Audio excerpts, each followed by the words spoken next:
Hello everyone and welcome back to government Saathi. जो भी यहाँ पे नए आए हैं उनको इन्फॉर्म करना चाहूँगा कि इस प्लेटफॉर्म पर हम गवर्नमेंट एग्ज़ाम्स से रिलेटेड लेटेस्ट अपडेट्स सबसे पहले प्रोवाइड करते हैं। चाहे एसएससी, DSSB, KVS या किसी भी अदर गवर्नमेंट एग्ज़ाम की बात हो, हर इम्पोर्टेंट नोटिफिकेशन, वैकेंसी अपडेट और एग्ज़ाम रिलेटेड इन्फॉर्मेशन आपको यहाँ मिल जाएगी।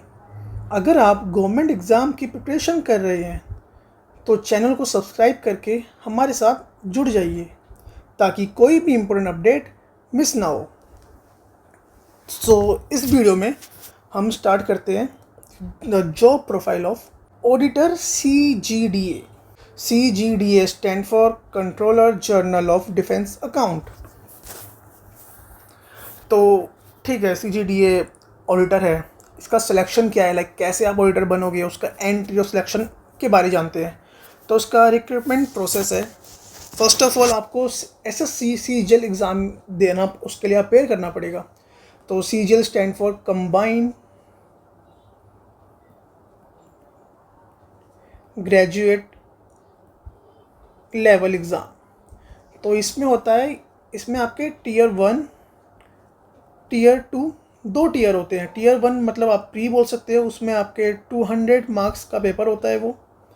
और टीयर 2 आपका मेंस होता है, वो आपका 300 मार्क्स का होता है। आपने यहाँ पे अपना एग्ज़ाम क्लियर किया, देन आपको एक पोस्ट प्रेफरेंस मिलेगी।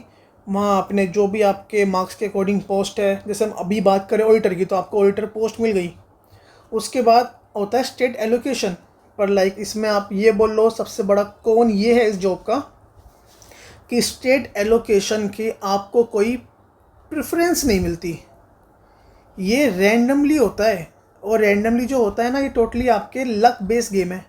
लक अच्छा है तो भाई अच्छी जगह मिल जाएगी, लक बेकार है तो मतलब फिर क्या ही कर सकते हैं। मैंने लक इसलिए बोला है, कभी कभी किसी की रैंक अच्छी है उसको भी दूर फेंक देते हैं, और जिसकी रैंक लो है उसको पास देते हैं। यहाँ लिखा जरूर रहता है, हर जगह आपको यही मिलेगा कि strictly base on all India rank, आपकी रैंक के ऊपर बेस होता है। पर आई डोंट थिंक सो, मुझे नहीं लगता भाई कि ये रैंक के ऊपर बेस है, ये थोड़ा बायस रहता है। देन आपकी सीधा फाइनल ज्वाइनिंग होती है। तो अब बात करते हैं सैलरी। भाई ये बहुत ऑब्वियस है, बंदा सैलरी देख के करता है। अब सैलरी है क्या, मान लिया ऑडिटर है, कैसे बनना है हमने सिलेक्शन प्रोसेस भी जान लिया, अब सैलरी क्या है। तो जैसे कि ये पे लेवल 5 है, तो उसका बेसिक पे जो होता है ना, वो 29,200 होता है ऑडिटर का।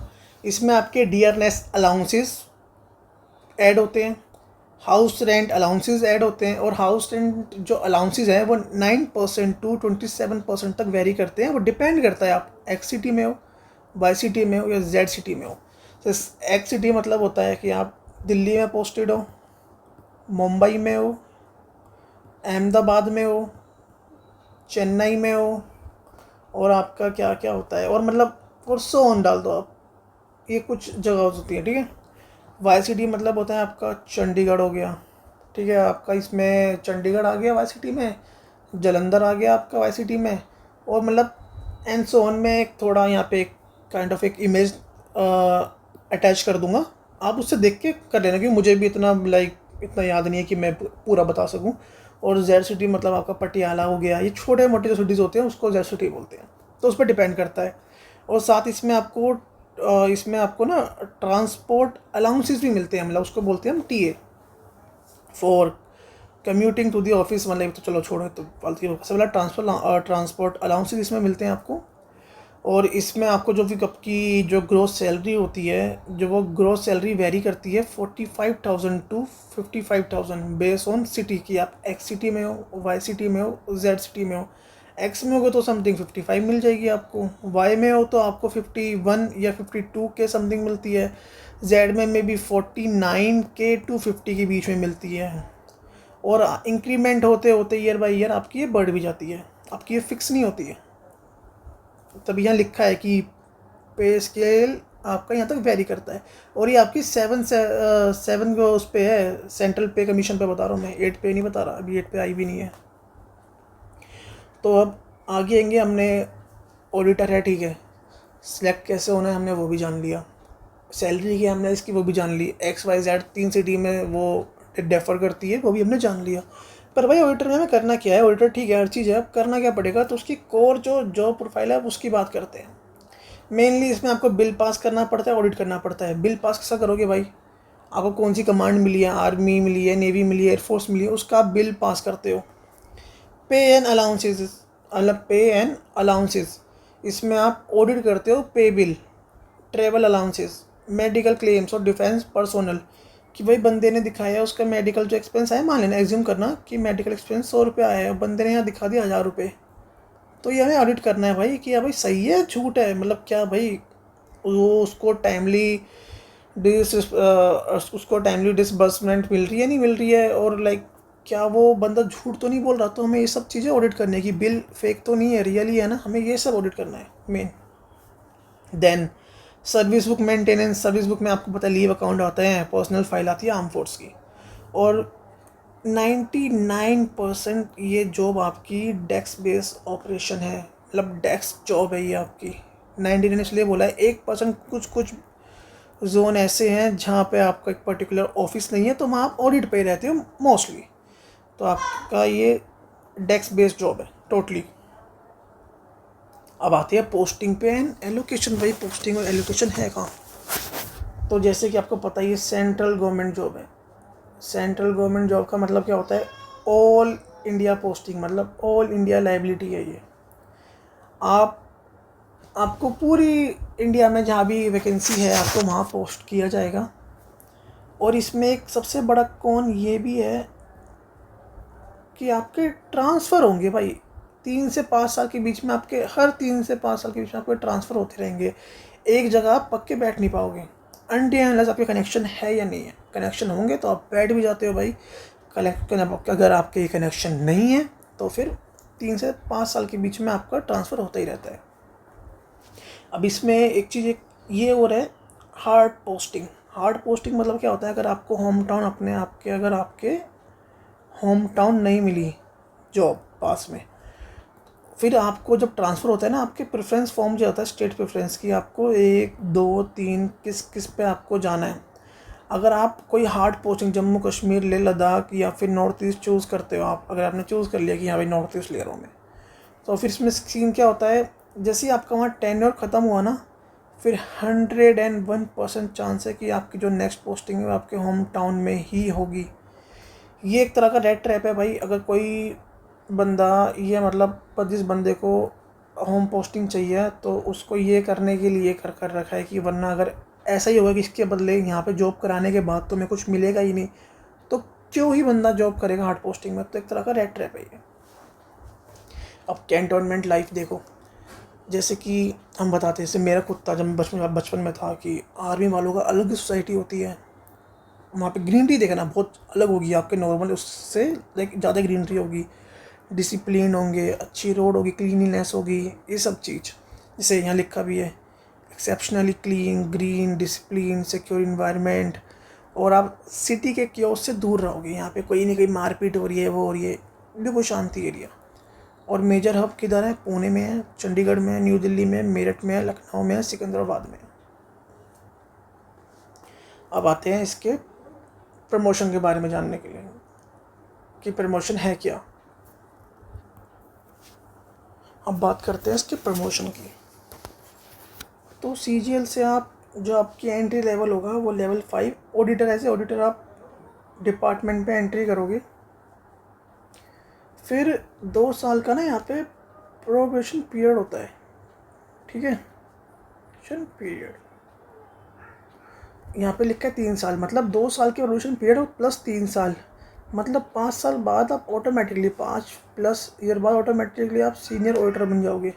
अगर आप मतलब कोई डिपार्टमेंट का एग्ज़ाम ना दो तो आप वैसे हायरार्की के अकॉर्डिंग 5 साल बाद या 6 साल बाद, मतलब 5 ईयर प्लस आप और सीनियर ऑडिटर बन जाओगे। सीनियर ऑडिटर से आपको AA में आने के लिए ना कम से कम 10 ईयर प्लस का टाइम चाहिए। और जैसे आप AA बने, यहाँ से अकाउंट लिखा है पर ये ऑडिट है, ऑडिट ऑफिसर।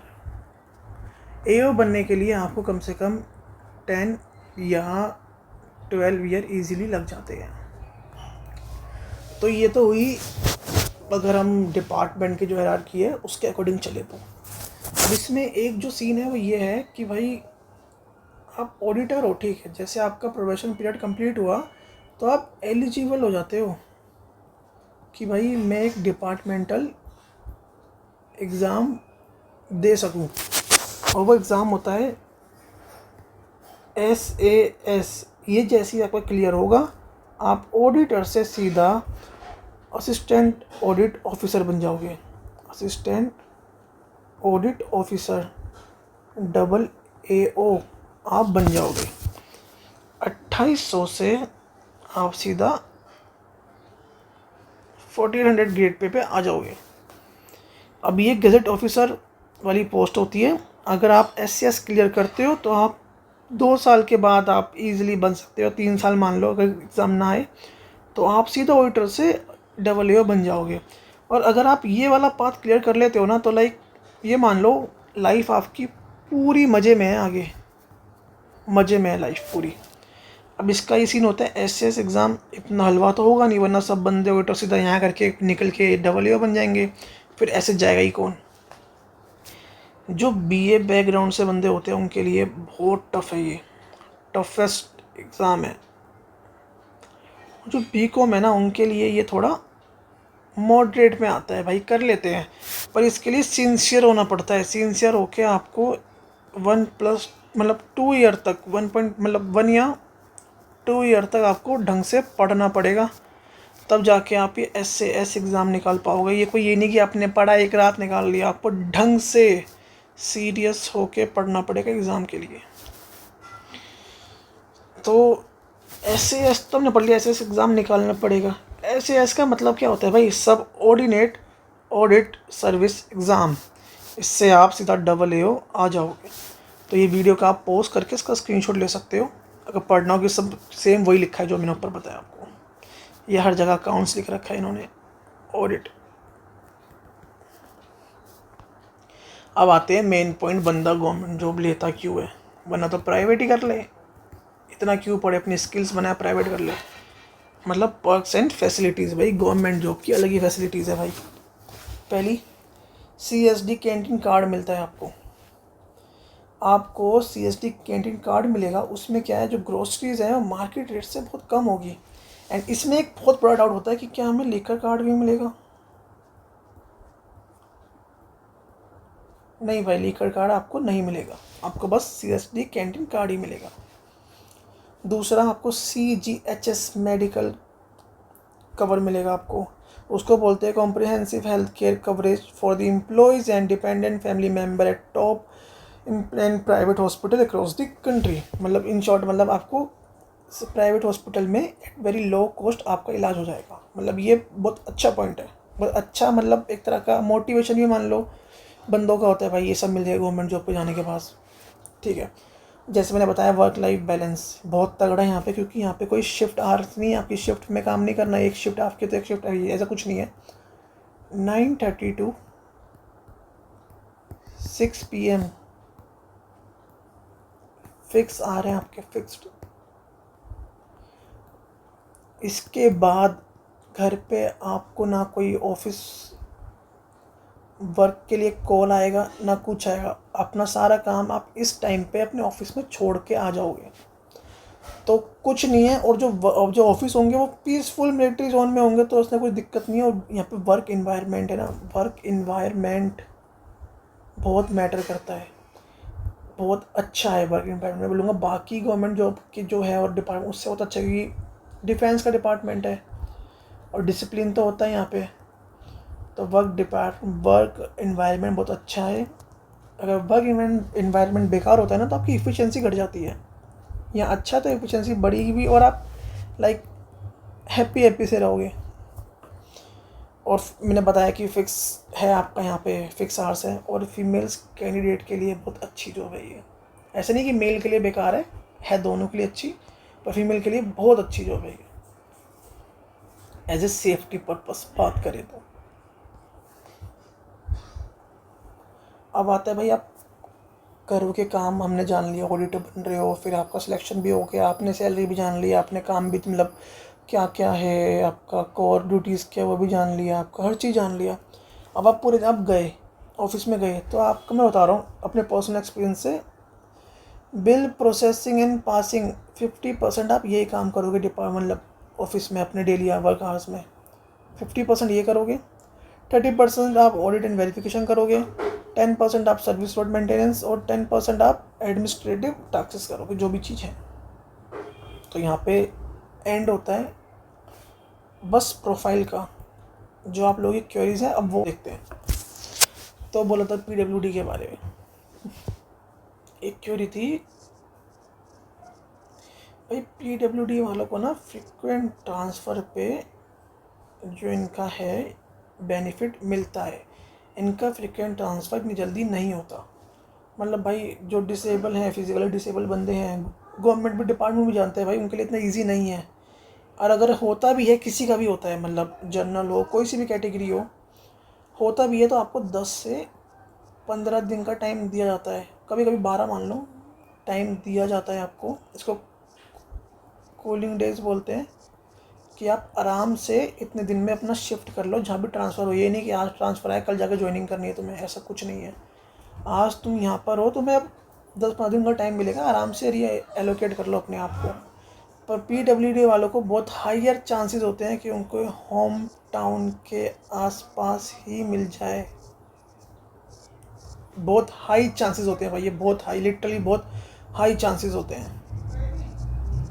एनलीकर कार्ड का मैंने पहले बताया भाई नहीं मिलेगा, ओनली CSD कैंटीन कार्ड मिलेगा आपको। और अब जो क्वेश्चन उठ रहा है ना, जो लाइक मेनली मैं देख रहा हूँ कि हर जगह ज्वाइनिंग नहीं हो रही है भाई, डिपार्टमेंट स्लो है, ये है वो है। तो लास्ट ईयर या लास्ट बैच की जो ज्वाइनिंग हुई थी ना, वो जून तक हो गई थी कुछ जोन में। कुछ जोन ने इन्होंने जुलाई तक भी खींचा था, पर मोस्टली जून तक हो गई थी ईजिली, मतलब हो गई थी आराम से। इस साल ना एग्ज़ाम का रिज़ल्ट डिले हुआ है, उसका चक्कर में प्रोसेस भी डिले होगा, and most probably June and तक आपको DV के मैसेज आ जाएंगे। ज्वाइनिंग मुझे अभी भी ऐसी लगता है कि ज्वाइनिंग जुलाई में ही होगी। और आप कह रहे हो CGDA बहुत स्लो है, और जो बाकी डिपार्टमेंट है ना उनको क्या करता है, उनको स्टेट प्रेफरेंस निकालनी पड़ती है, फिर बाद में ज्वाइनिंग देनी पड़ती है। तो ये सब जो काम है CGDA को नहीं करना पड़ता। आप कैग का देखोगे, अकाउंटेंट का, उनको वो दे रखा है अभी कि भाई आपका स्टेट प्रेफरेंस है, आप वो फिल करो। भाई जब हमारे में वो चीज़ है ही नहीं, उनका वो एक्स्ट्रा काम है भाई। CGDA एकदम से लाइक CGDA एकदम से निकालेगा कि आपका DV है इस जगह, फलाना धमकाना इस जोन में आपको आना है, आके अपना DV चेक कराओ, फिर आपको विदिन 5 डेज़ या कभी कभी बोल देता है कि अगले दिन नेक्स्ट डे आ जाना, ज्वाइनिंग कर लो। तो स्लो नहीं है। तो सबसे slowest department of government job है ना, वो है department of post. Department of post सबसे, क्या ही बोलूँ, बहुत ही स्लो डिपार्टमेंट है। तो I think so most of the query जो भी हो रही होगी, मतलब जो भी माइंड में होगी, वो सब क्लियर हो गई होगी। और आई ऑल्सो होप सो कि मैंने आपके डाउट सारे क्लियर कर दिए होंगे, आपको जॉब से रिलेटेड कोई डाउट नहीं होंगे। And end of the profile overview तो हो गया, यहाँ पे हमने क्वेरीज भी हैंडल कर ली, तो पूरा ही एंड हो गया। एंड एंड में मैं एक चीज़ बोलना चाहूँगा कि बहुत लोग मैंने देखा है, वो ऑडिटर, ये लोग ऑडिटर CGDA को बहुत बंदे हल्के में लेते हैं भाई। पहली बात तो मिनिस्ट्री ऑफ डिफेंस में है ये जॉब, तो फुल ऑफ रिस्पेक्ट है आपकी भाई, फुल ऑफ रिस्पेक्ट। और इसका पता है मोटो क्या होता है, we serve the people who serve the nation. सबसे प्राउड वाली बात है, आप इनडायरेक्टली अपने नेशन को ही तो सर्व कर रहे हो। तो like I think so CGDA जो डिपार्टमेंट है, जो ये ऑडिटर की जो जॉब है, ये बहुत रिस्पेक्टफुल जॉब है, बहुत ज़्यादा रिस्पेक्टफुल जॉब है। अब आप मुझे नीचे कमेंट सेक्शन में ना मैसेज कर देना कि अब नेक्स्ट वीडियो किस टॉपिक पर बनाएं। And see you, tata. और मिलते हैं जो अभी ये फ्यूचर ऑडिटर हैं, इनसे मिलते हैं ज्वाइनिंग के बाद डिपार्टमेंट में। जब तक see you all and be happy.